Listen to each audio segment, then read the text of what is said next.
In firefighting and public safety, reliability is key. For over 20 years, the Fire Store has equipped first responders with trusted gear featuring brands like MSA Carnes for helmets and Seek for thermal imaging cameras. Stay prepared. Visit thefirestore.com today.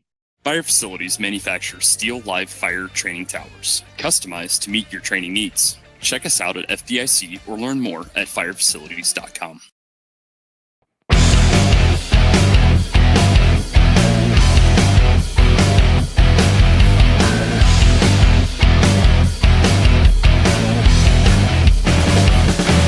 Hello and welcome to this month's Talking Tactics. I'm one of your hosts, Dave Polikoff, with my boy RJ and Super Dave Sam Villani Osborne. We got a great show today, and we were talking. I think you just realized your helmet, Sam. This is a two-part podcast. We talked about, and this is probably the last podcast before FDIC, so I'd be remiss if I didn't talk about a little bit about FDIC. RJ and myself are going to be at FDIC delivering the Command Under Fire. We're also going to be doing a live podcast from FDIC, which will be the part 2 of this particular show with some of our friends.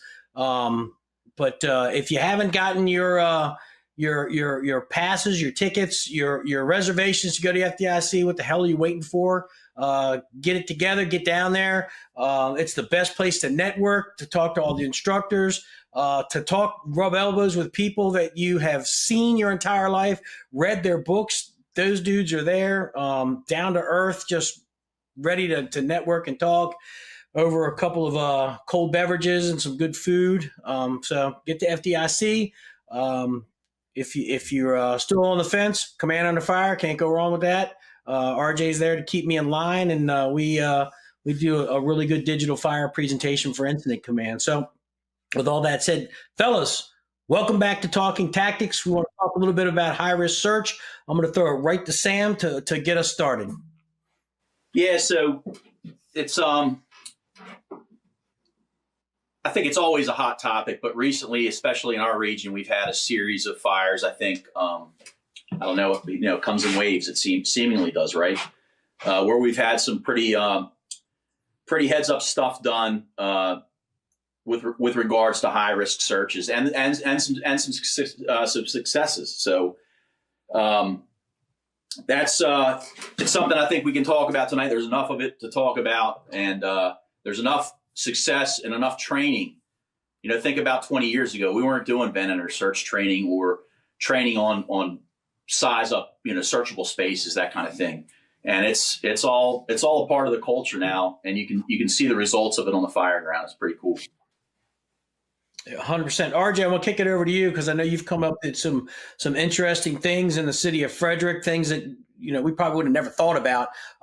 Where people live, what to expect, expecting the unexpected, and why it's important to search every building, whether it's a commercial structure after hours or residential. So I'm going to kick it over to you because you've had a lot of experience with these things.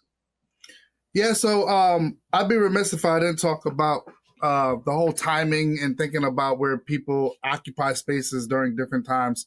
A lot of that coming from Firefighter Rescue Survey. And I think we've talked about this before on the podcast, how we use data to make decisions, informed decisions, how we can't use data to necessarily drive everything, but it is something that we take into account.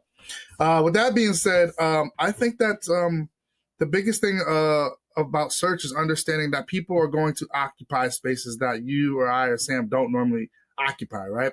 And our mission has to be that we have to be willing to go into these places. We have to be willing to assume that people are in there until we deem that they're not. I think we've talked about, you and I and Sam before, maybe not publicly, about the one we had in Frederick in the auto body shop, where and if anybody is listening has seen my Search Essentials presentation, I talk about that fire. So that was an auto body shop that's been in downtown Frederick for many years. Everybody has gone past that shop. Everybody knows that shop's open Monday through Friday.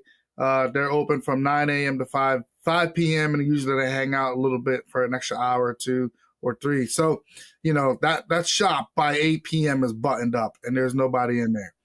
And one of the things we encountered one night was we got dispatched to a fire at the shop. And it wasn't until we actually, and I think that this was the driving force for me. It wasn't until actually we were doing overhaul where we figured out that there was a makeshift apartment built into this auto body shop. And in fact, I think what it did was it kind of reminded us that we can't let our guard down. This makeshift apartment was recessed in the back corner of the building.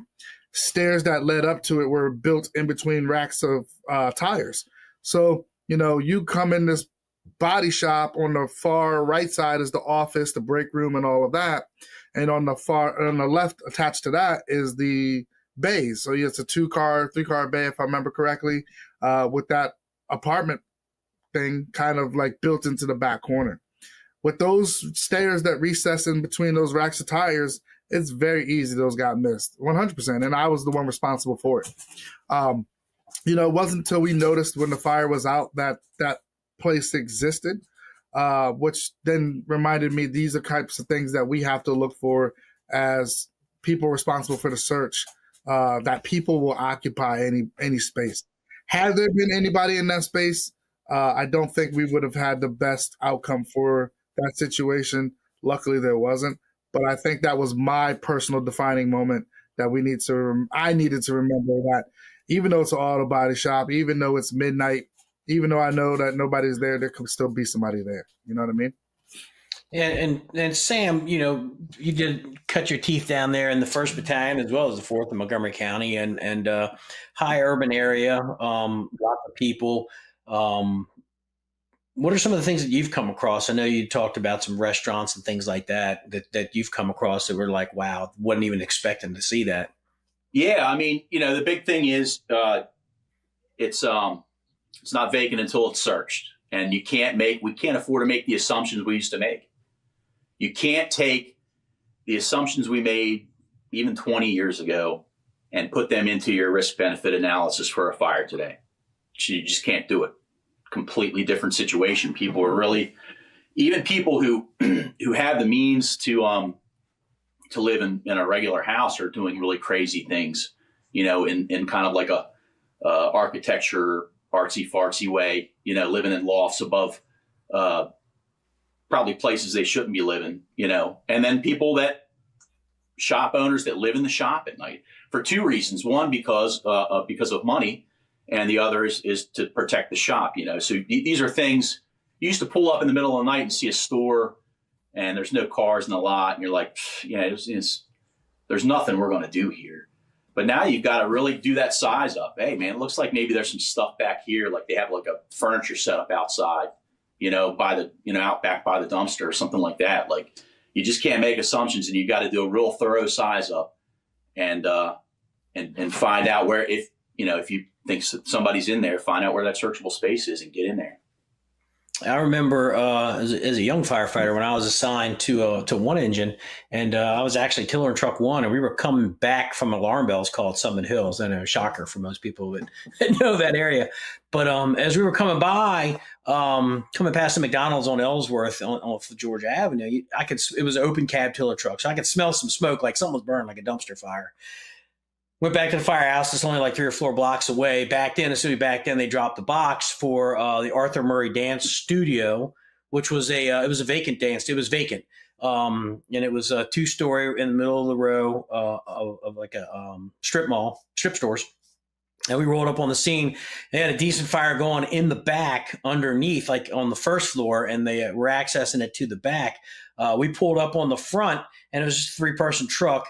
And as I got off the tiller truck, our officer kind of just looked up at the building. There were faces pressed up against the glass on the interior of this building. So right away, we went from forcing the door on the 1st floor, throwing ladders to the 2nd floor. We had to take out those big picture frame glass windows. We pulled 5 dudes out of that building that were trapped up on that upper floor in that smoke. And a couple of them went to the hospital for smoke inhalation, but it was crazy because it was a vacant dance studio. It had been vacant for like 10 years.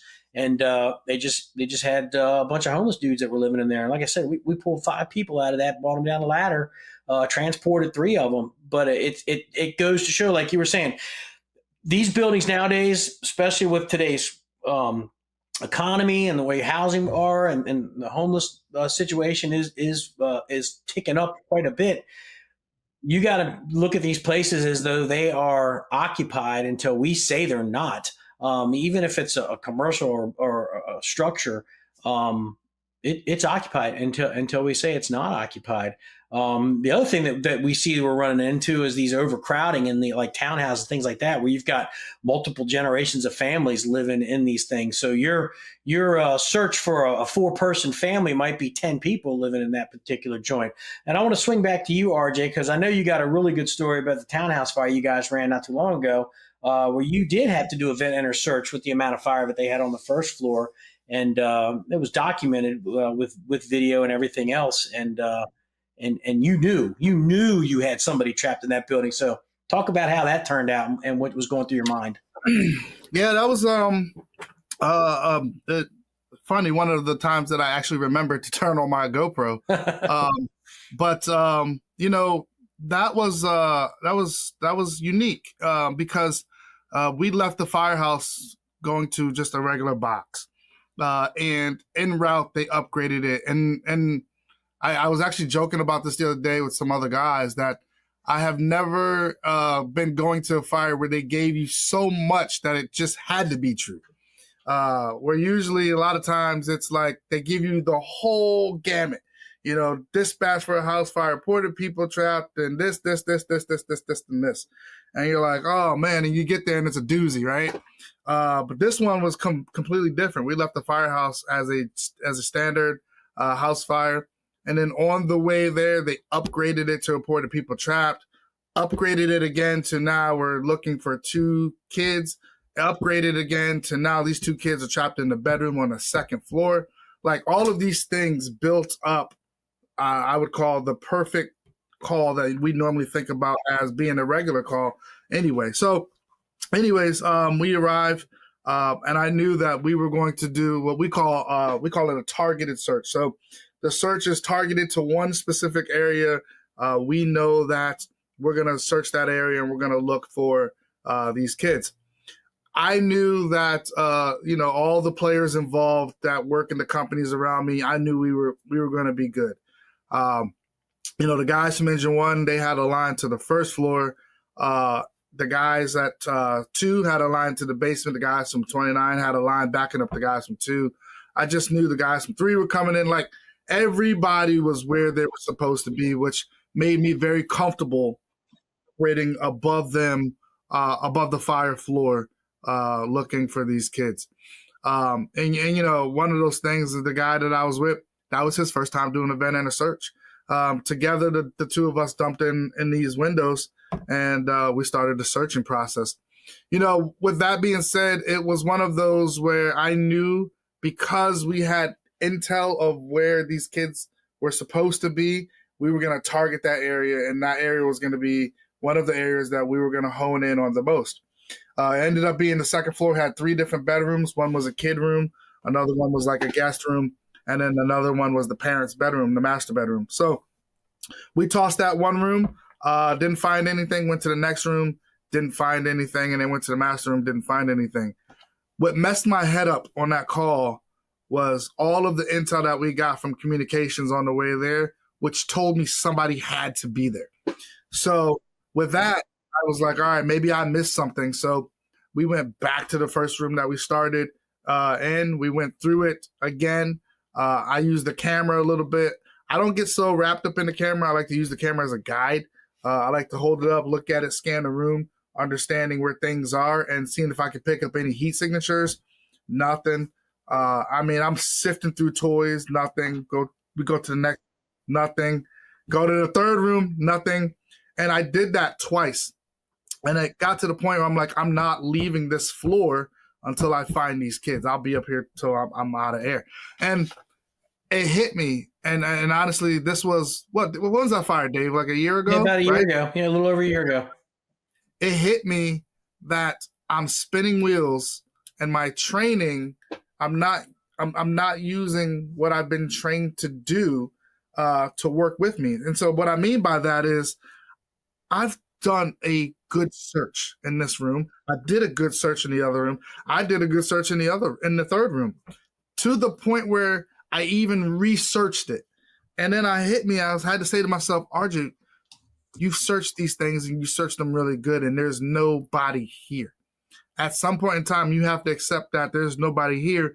I'm operating above a fire. It's a dangerous place to be.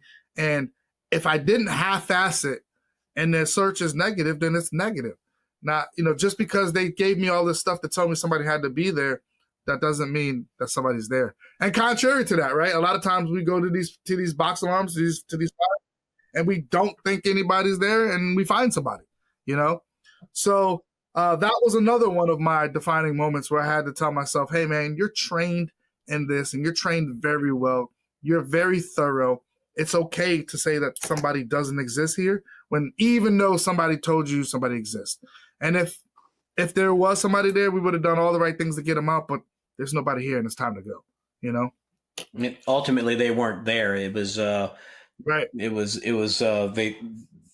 they weren't there. But what that did, that incident sparked the next round of in-service training in Frederick, the moto training. I'll let you talk a little bit about that. That ended up transitioning into this vent enter search drill, and everybody went through that, on the career side, and a large chunk of the volunteers went through it as well. Talk a little bit about what moto training is, that for the people that don't know what we did in Frederick. And I know you were a key part of setting that training up there in Fort Detrick. They were kind enough to let us use one of their vacant buildings, and talk a little bit about what that was, and to try to replicate what you were running into when you were actually on that incident. Yeah, so our training academy does a really stand-up job. Every quarter they do mission-oriented training. And so it's all training that's relative to things that we encounter on the job. Everybody in the entire department goes through it, from the fire chief down. It's, they have it on a really good rotation. It's about an hour long, and each company is coming in every day for a week or two or something like that, where everybody does the skill. And it's very simple. It's very basic. They're not there to gig you on anything. They're there to just let you do your thing, and they kind of critique it after. But it's like a positive critique. There's nothing, you can't really do bad. But it's just to get people comfortable with the skill. And we did vent enter search. And it's funny, it was an office building that we converted to a bedroom. And we took two offices, converted them to 2 bedrooms so that we can keep multiple people going through the training.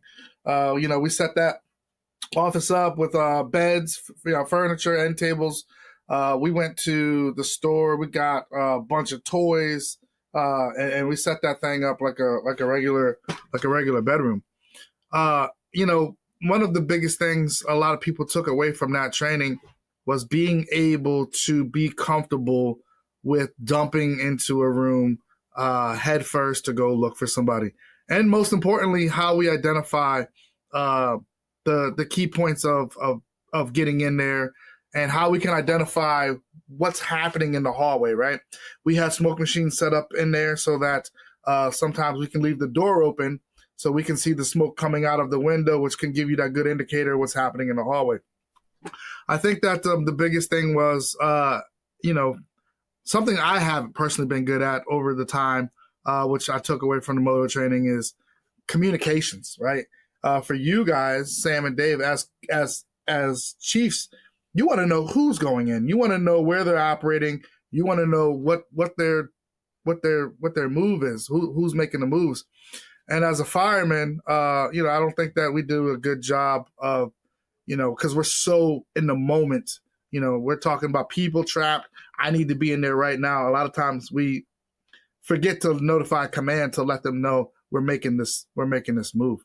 And in fact, that fire Dave was talking about, that's one thing I forgot to do luckily the command officer, he saw the feet hanging out the window. He was like, "Hey, what unit is that making the ventilator search on the second floor?" And I was like, "Oh, that's truck 4, you know."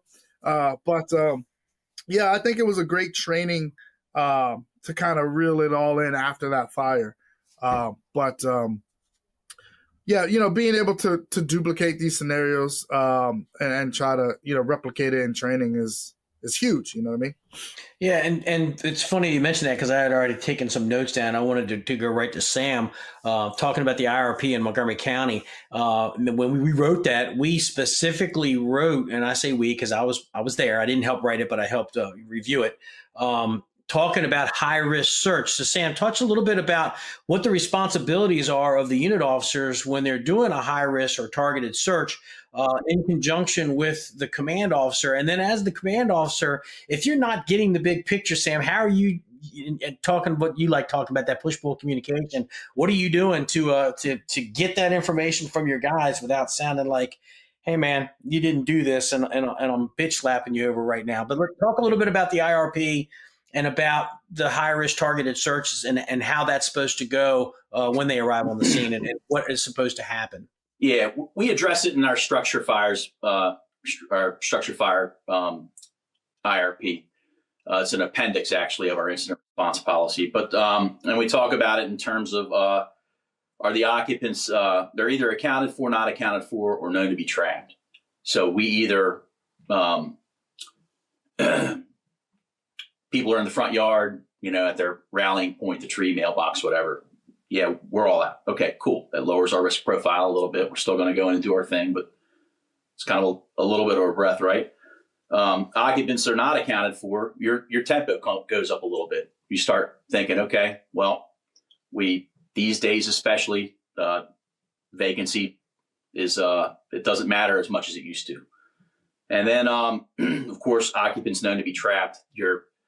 I've talked about this on a couple of difficult incidents I've been the incident commander of. One in particular, a double fatal, where we talked about risk profiles. And I really feel like when you have reported people trapped, you're at your highest risk profile. There's you know, if you get extra information on top of that, I don't think you can go any higher. You're spiked. The body's not capable of doing that. So you're already spiked out. You're full of adrenaline. Everything's spiking, your heart rate, your breathing, all that stuff. You're trying to control it because we try to teach ourselves to control it, that kind of thing. But that's that risk profile. The higher it goes, you know, the more challenging the incident's going to be. And you know, obviously we aggressive primary, secondary searches, like what RJ said. They call it a direct search with us, a directed search. I'm sorry. Somebody's like, my baby is in that window. The bedroom, that window is right there. You know, okay, directed search. We know where they are. We're going to go get them. And then, of course, the high risk, which is, of course, operating without a hose line in a fire, operating above a fire, operating in any of the areas where we would call a red flag. You know, and that's the tough one, right? And it takes the thing that's our training's doing a good job with these guys these days. They care about it. They're always thinking about it. Nobody's afraid to be into the job. And you see these young folks coming through and they get it. You know, but it's search is the search culture, literally, even though everything's kind of, you know, physical environments changed, or occupancies have changed and that kind of stuff. You know, the search game's still the same, and it's the same for them. They're passionate with it. They're getting this training.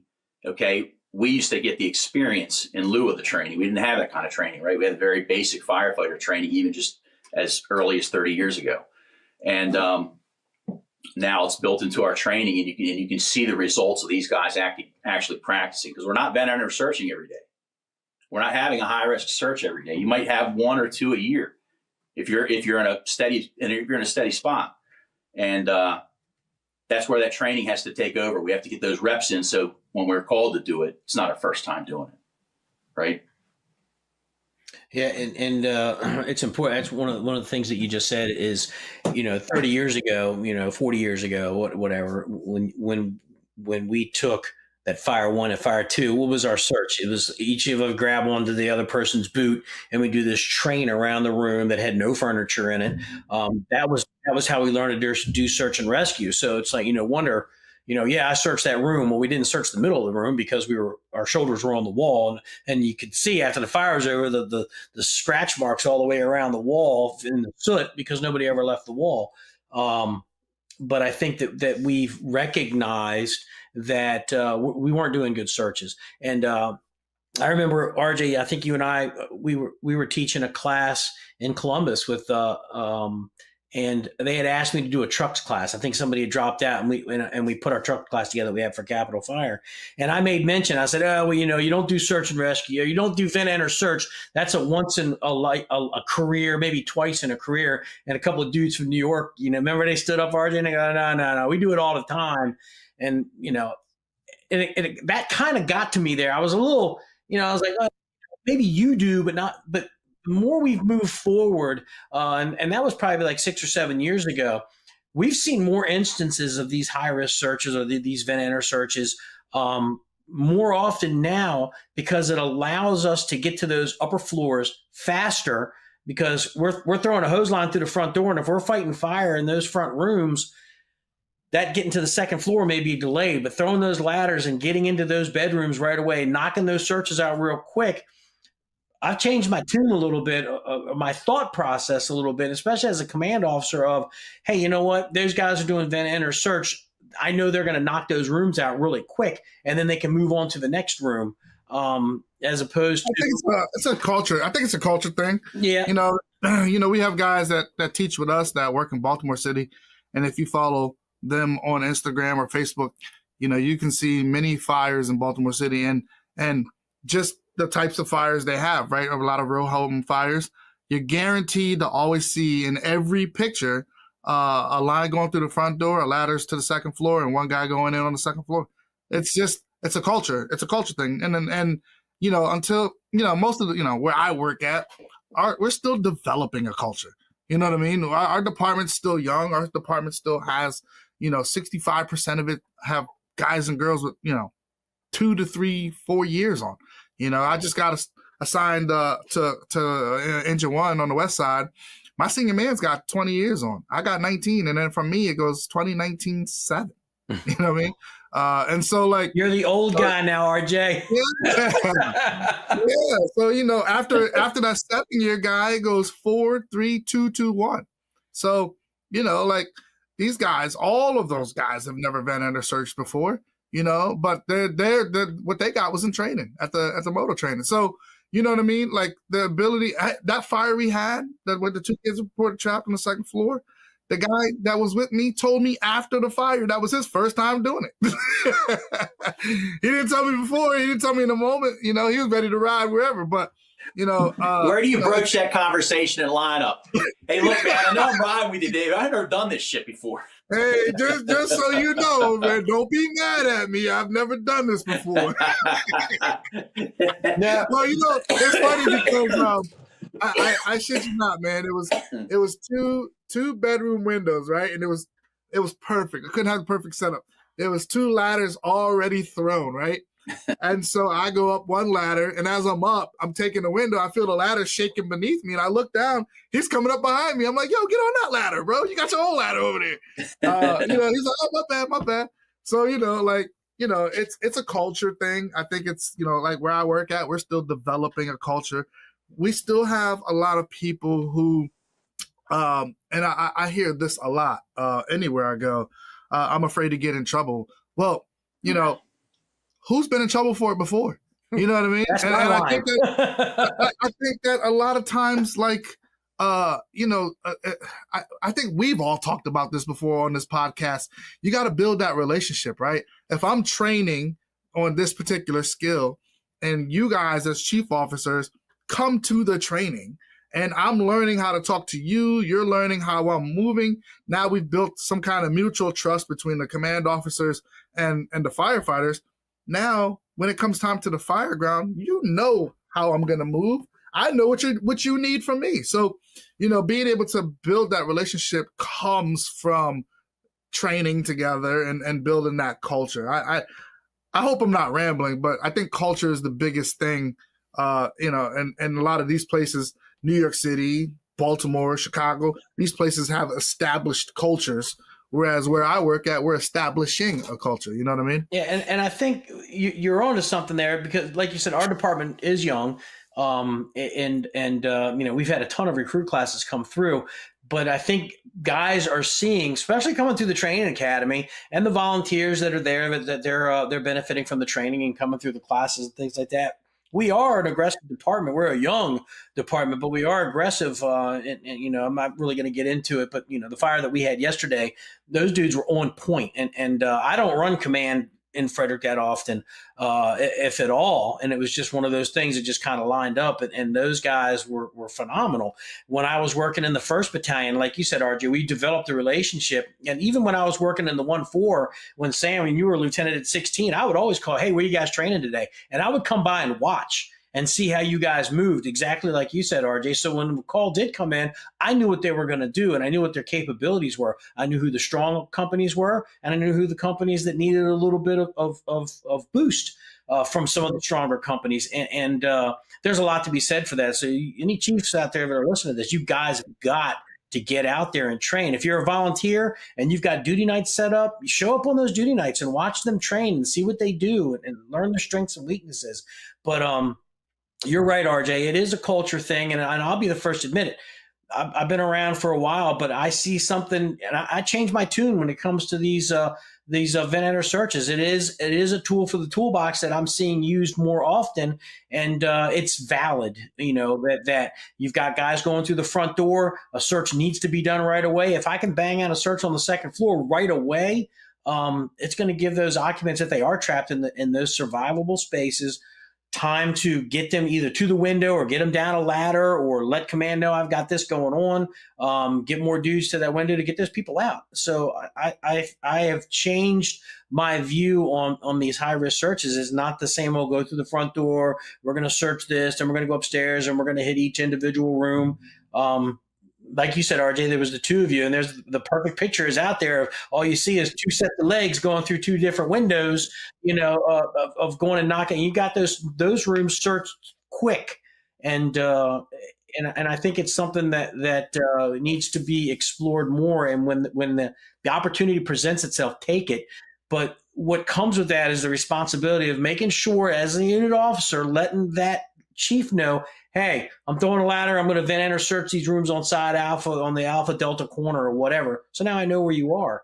One of the things that you and I have talked about, RJ and Sam, is this little trick that I don't want to say you invented it, but we talk about it quite often with the vent enter search, is the corner trick. And I know we've talked about it on this podcast before, but I really think it's valid information that is worth repeating with the vent enter search, is to immediately get to that door to isolate that room. So RJ, explain the corner trick a little bit and how people can understand what it is. And it's, for some people, it's an aha moment. It's like, man, I never thought about that. But yep, you're 100% right.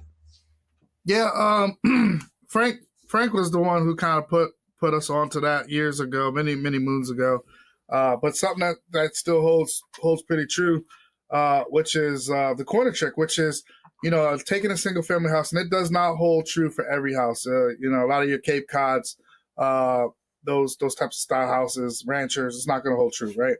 But taking a single family house and locating where the windows are. So for those of you who are listening, if you can process this, if I take a window that's on the alpha side, and let's call it the alpha bravo corner, that bedroom, if I take that window out and I go through that window and I go from that window in a diagonal motion, it'll generally take me to the door that leads to the hallway.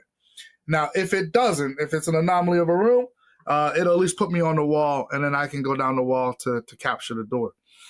Same thing if I were to, let's now shift to the other side of a single family. If I go through the alpha delta side, and so for those of you guys who use numbers, that would be your number 1 and your number 4 side. So if I go in through the alpha delta or the 1 and the 4 side window, once I take that window out, when I touch down on the floor, if I shoot diagonally from that window, it'll put me to where the door is. And again, if not, that door being in that spot, it's on that wall that'll take me down to that door. Obviously, you know, that all is a perfect space. You know, we're talking about a hotel layout, right? Where it's all, everything's in one particular spot and it's all set up and every room looks the same. That's not taking into account people's, you know, belongings, furniture, junk, that kind of stuff. So that's the corner trick in a nutshell. It works very well for a lot of places. It's funny, when we usually teach, we usually will ask people if this would work for your house. And a lot of the times people be like, yeah, that'll work in my house. Yeah, absolutely. You know, it wouldn't work in my house, actually. You know, my house, the way it's laid out, it wouldn't work here. But, you know, that trick, I think about that often. None of us invented it, but I definitely think it's always worth sharing. Frank Ritchie was the one who taught us that some years ago. And it's something that anytime we get an opportunity to talk about, we share, because sometimes people just have never heard it. And as much as we think people know it, sometimes people hear this for the first time, you know? Yeah. It was a New Haven trick. Yeah. Remember that? Love New Haven, man. Still a fan. And just so people understand, you know, what RJ's talking about is when you're on that outside wall, you're moving diagonally away from that outside wall towards the, you know, center of the house. And like you said, RJ, like 9 times out of 10, if you don't hit the door, you're hitting the wall that the door is on, and you're going to find it. And I think that's worth kind of locking that away in your head. So the next time you guys are out and you know, just running a medical local or something like that, take a look at the house. And then when you run that fire in the middle of the night, you'd be like, oh, son of a bitch, he was right. And, you know, it's just a tip that we learned. It's something that we've carried for a long, long time. Hey, Dave, does this present button work down here? Maybe. Let's try it. Let's see what it does. I might be able to pull it up. I got no idea. Yeah, I don't know either. But so while we figure that out, Sam, when you were the training captain, how did you guys train? What's that? Can you guys see that? No. You must have it locked out. Mm. It might be, you know, because, I mean, unless you're presenting all their, you know, you want to put something up that's not copyrighted or something like that. I don't know. Maybe that's why. While we transition into Sam's time at training, RJ, you can draw a rudimentary picture of a house on a piece of paper and hold it up. You can present that way. So, Sam, when you were the training captain, what are some of the things? How did you transition from, you know, because we taught at the training academy for a long, long time, and it was the whole grab the boot, go around the room. How did you switch up that did you recognize that, hey, you know what, we need to change up a little bit of how we're doing things?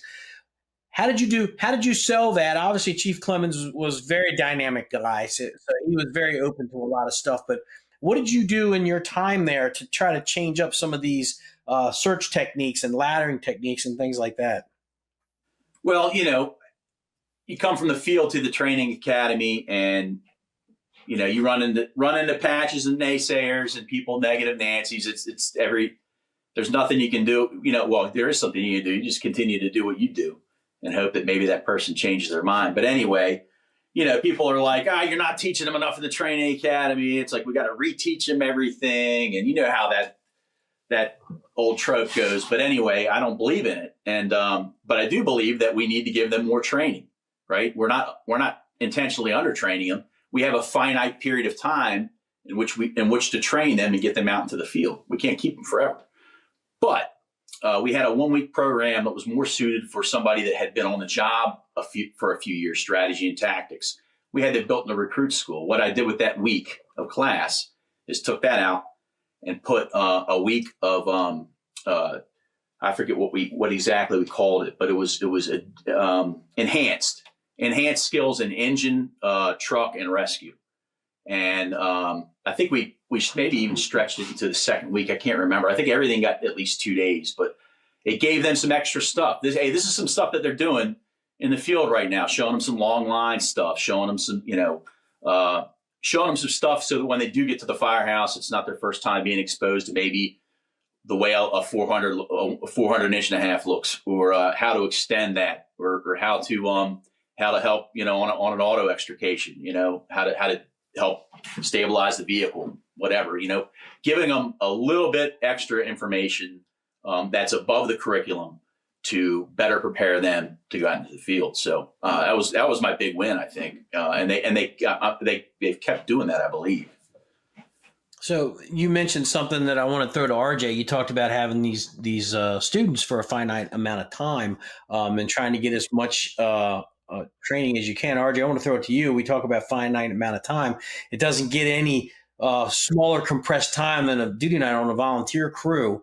And I know you've been doing that for a long, long time with your crews. How do you make the most out of the training when you've only got guys for 4 or 5 hours? Now, I know some of them in Rockville, they'll spend the night. Your duty night may go 12 hours. But for some of these people out there, like in my volunteer house, we're there for like 4 hours, and we try to pack in quality training in that short amount of time. So any obstacles or hurdles, or what have you found as successful? Because I think the successes and the hurdles that you've overcome when it comes to training, especially on the volunteer world, a lot of people want to hear about this because they want to make their duty nights a little more robust and a little more worth the time for these guys to come out there if they're going to spend that time. So one of the things that I do, which seems to work, and you guys both know Rockville's a very busy place. We don't have time to have these long, drawn-out dry erase board sessions and then try to go out and do the tactics for a couple hours at a time. So what I've done is I have started prepping the drill a week before. So this Thursday, per se, I would go over tactics on the dry erase board, maybe pull up some YouTube videos, that kind of thing. Go through it, we talk about it, and call that the drill. And then next Thursday, we go out onto the prop and actually do it. And then with that being said, it gives them time between this Thursday and next Thursday if they want to research it a little more, get into some things, check out videos, whatever. We just don't have hours on end that we can dedicate to a drill. And then so what I've started to do is I leapfrog them. Now, when we finish the roof prop, I'll start talking about forcible entry. We'll go through, we'll talk about it. We can dry erase board it. We can go over this, that, show some videos, whatever. And then the following Thursday, we get to it. So that's what I've been doing. That seems to work just because of the amount of time that we have. Our volunteers come in Rockville, they come in at 5 p.m. And they leave at 7 a.m. That seems like such a long period of time. But if you get down to the nitty gritties, between 5 and 6, they're doing apparatus checks, dinner. We do a lineup, and then after that, housework and then chores. Rockville's firehouse being in the town center, you fire up a saw at 9 o'clock at night, 10 o'clock at night. Some people are not too happy about that. So we do have to maximize our time a little bit. And I found that if I talk about it a week before and then answer any questions, that allows us 100% time for hands-on the following week. So I kind of just do it like that. I leapfrog them like that just to build them up each week into the next topic for the following week. You mentioned Rockville. I actually had scribbled on here Twinbrook because I wanted to talk a little bit about that part of Rockville. When I was running out at Station 23, and Sam, you can attest to this, running out of the 4th Battalion, some of the things that I ran into, especially when we went into the older houses in Twinbrook, they're all kind of built the same way. But what I found was on a couple of fires that we ran and a couple of medical locals, you get up onto the second floor of these duplexes or even these small houses, and you'd see padlocks on the bedroom doors from the outside. And that was indicative that they had renters that they would be renting a house, but it's maybe 3 or 4 people live in that house that don't know each other. And and they'd end up, when they leave and to go to work, they padlock their rooms. How much of that were you seeing? I saw a lot of that in the Twinbrook area, but in the Aspen Hill area, when you were running in the 4th Battalion, Sam, how much of that were you seeing? And did that present any issues where the guys would get there and be like, son of a bitch, I wasn't prepared to having to do some type of a real force entry on an interior door? Yeah, no, it's all over the place, a lot of it. And, it's also the first floor and the basement, being 2 different occupancies. And we've actually had some fires semi recently where the upstairs owner, or the upstairs renter said there's absolutely somebody in the basement. They were at work, that kind of thing. And then of course our spidey senses had spiked with our risk profile. We were in there aggressively looking through this hoarding, cluttered environment to try to find somebody. And meanwhile, they weren't home. But anyway, you'd find a lot of that stuff. And actually one of my float officers was parked at 21 for a little while, Tammy. She found a one with like 14 people in it, and they actually had mailboxes out. It was very obvious, your size up on the Alpha side, you'd have seen, okay, it's a lot of mailboxes.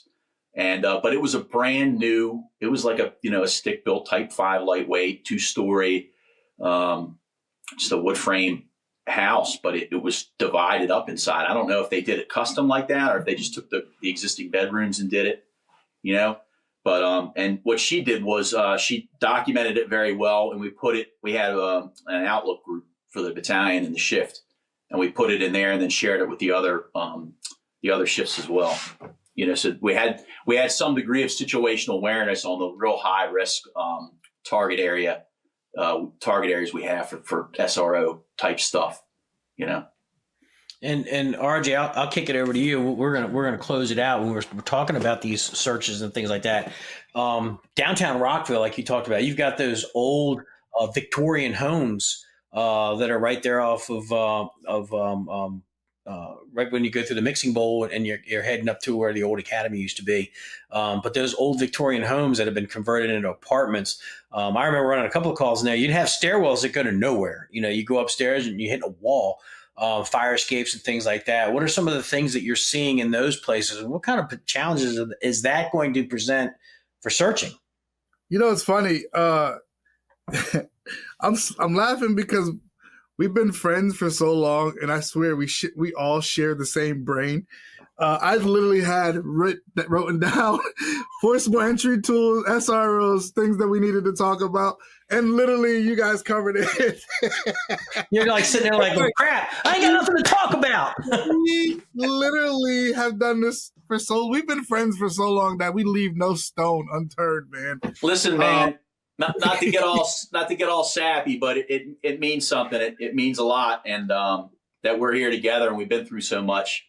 Yeah, man, it's special, man. It is. It's special. Look, I get 50. I got young kids at home. They get me all sappy. Look at me. It got me sapped out, man.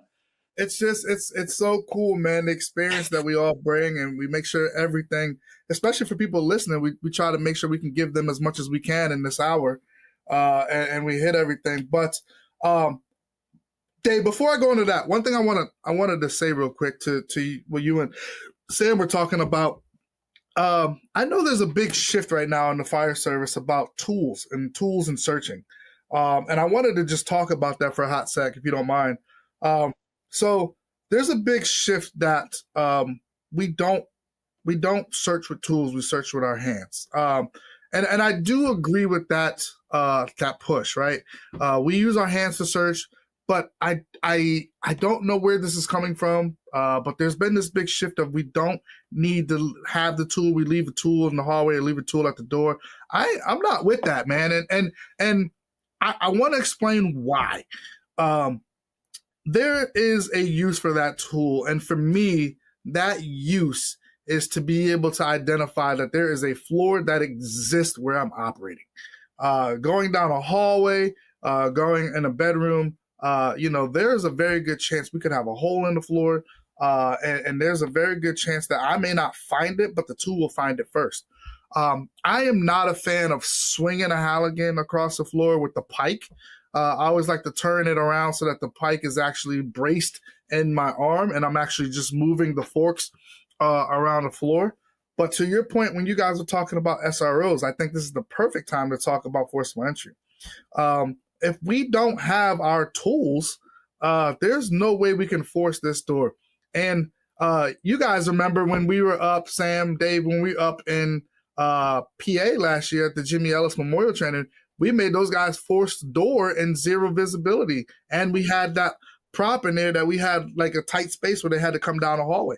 That's literally the same exact scenario. I think sometimes we have to, take the trainings that we do and explain how it's relative to real life. But Imagine being in a hallway and having to force a bedroom door and not having a tool. So I think it's important that people understand that your tools need to go with you. I know there's a lot of different people who might push back on this, but for me to be able to explain it, that's the reason why. There are so many people who are renting out rooms to other people. I had a cardiac arrest the other day, literally at work, across the street from the firehouse. And I asked the guy, and I literally forgot that this is a thing, right? I asked the guy, I was like, hey, man, do you know this guy? Like, well, give me some information on him. He's like, I don't know this guy. I don't know anything about that. I don't even know his name.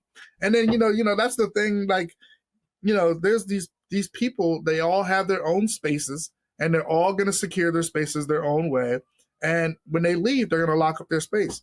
So there's a very good chance that we might have to force a door to get into a space within a residential structure.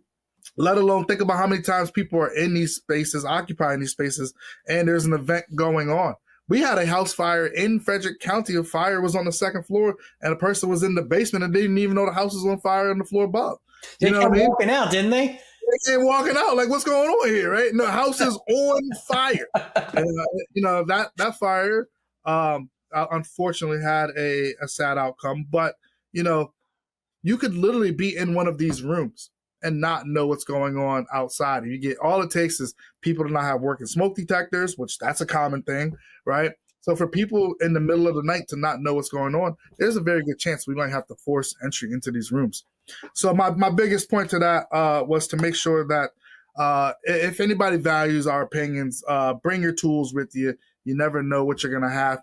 Oh, shit. You know what? We forgot to talk about, we had that one in Rockville where they had to force that door where that family kept the kid locked in the bedroom.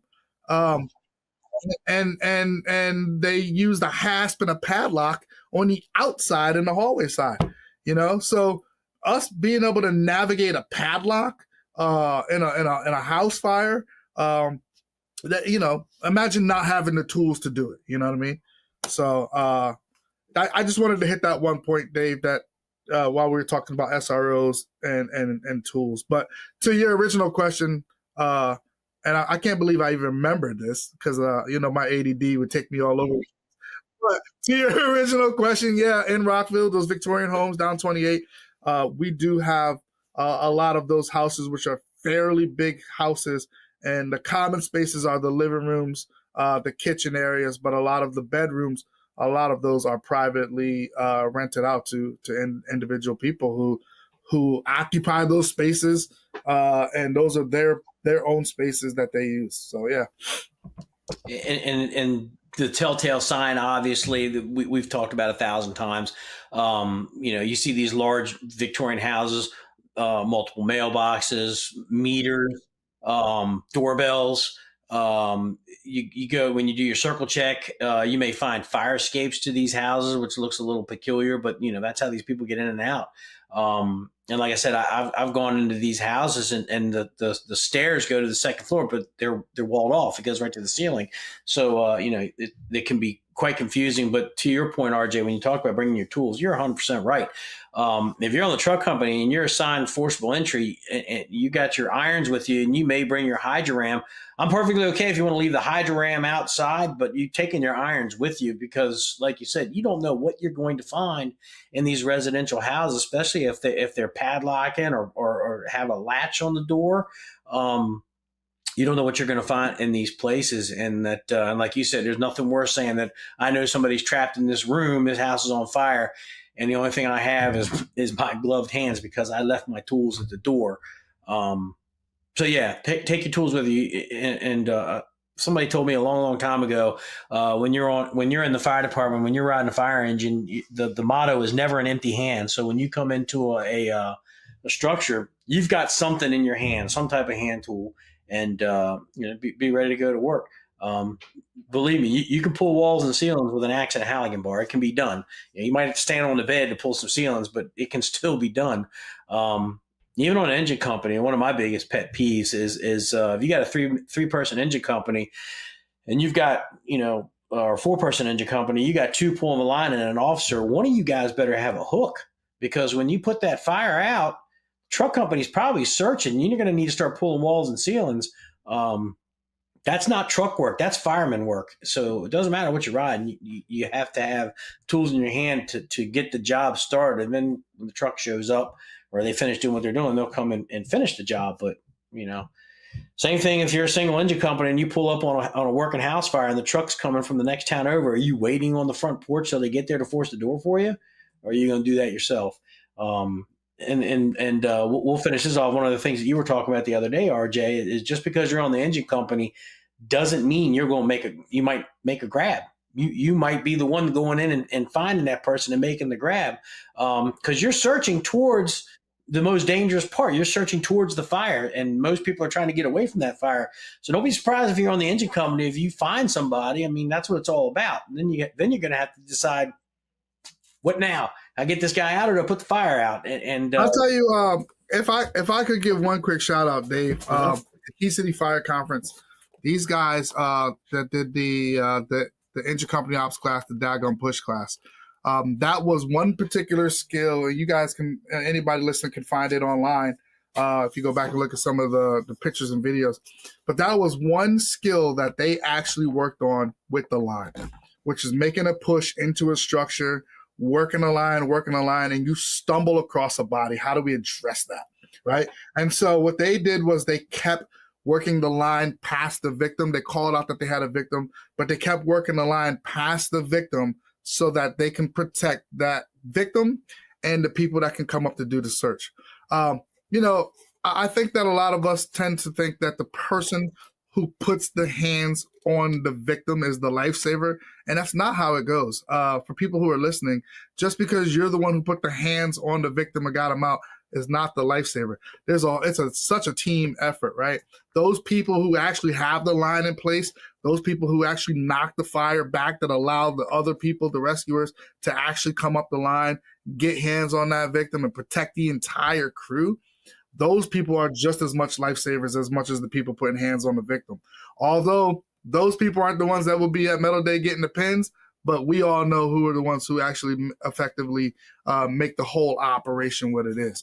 So that is a skill that I have to give them credit. They practiced that at the Key City Fire Conference, and something that you can do in a parking lot at your own firehouse, which is have somebody lay on the ground, push a line around and push a line past somebody laying on the parking lot to have somebody come up the line and be able to get that person to move them. So I just wanted to throw that out there real quick. And to all the chiefs that are out there, that's an important thing to understand. Just because the rescue squad or truck crew comes out with a victim, that's not a solo operation. Like you said, already, somebody had to get that line in place to put that line between the fire and the victim so that search could be successful. So, it's not about getting medals, but, if you're being recognized, everybody gets recognized. We call it a unit citation. So everybody will get recognized, from the people that were running rapid intervention, pushing the hose line through the front door, to the person that's flowing the line, keeping the fire off the victim, to the EMS crews that are grabbing that person and starting that patient care. So the whole thing. So we got about 3 minutes. I want to run around the horn real quick. Sam, we'll go to you. Little pearls of nuggets of wisdom, some pearls of wisdom, as my dad used to say, to throw out there when we talk about high risk search training and whatnot to prepare us for when we're faced with that. Yeah, I carried a Halligan bar with me as a lieutenant and a captain, and when I got to battalion chief, I still carried one, and I knew why I carried it, but I never really thought of it. Nobody asked me, hey, why do you carry that? I mean, I'm carrying it in case I need it, in case I get jammed up or have to force my way out of something. And that's exactly what, somebody had asked Mark Davis at one of battalion chief, legend battalion chief of Montgomery County, retired semi-recently. And he said, that's for me. That tool's in case I get jammed up. I'm going in there trying to get, up to check something, or if I'm safety or whatever.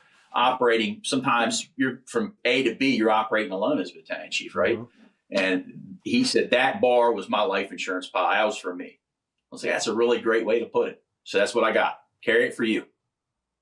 100%. I still carry my hooks in my car. How about you, RJ? A little bit of nuggets of wisdom.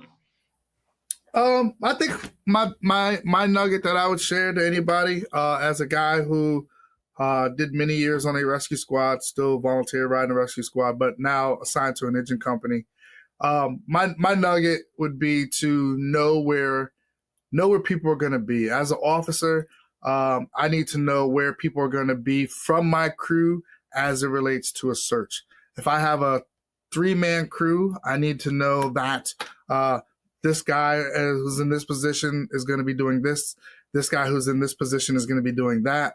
And everybody reports back to me with their findings. So, for example, we search a second floor. I don't need 2-3 guys in a bedroom, right? I need a guy over here searching the bedroom. I need a guy over here searching the bedroom. And usually as a boss, I'll post up in the middle. So when that guy finishes his room, he'll come to me, hey, mine's complete negative. That one comes back to me, hey, mine's complete negative. And then I can cover one radio transmission, rescue squad, whatever, to command.